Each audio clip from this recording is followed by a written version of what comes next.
Hello friends, welcome back to my YouTube channel. In this video tutorial, I will show you how to change language in Eternal Return game on PC.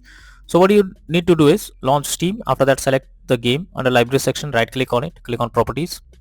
Now here you can see language option. It's already selected as English. From here you can easily change the language to any other language that is provided over here.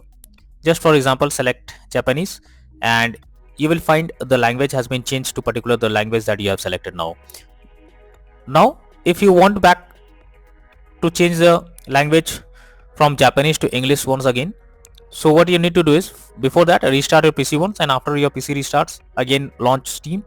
Under library section select your game, right click on it, click on properties, and here click on the language option and select English, and this will change the language to English once again, and you will be able to check that the language has been changed to English. So via these methods you can easily change the language of Eternal Return game from English to other language and revert back to English once again. So that's all for now in this video. Thank you.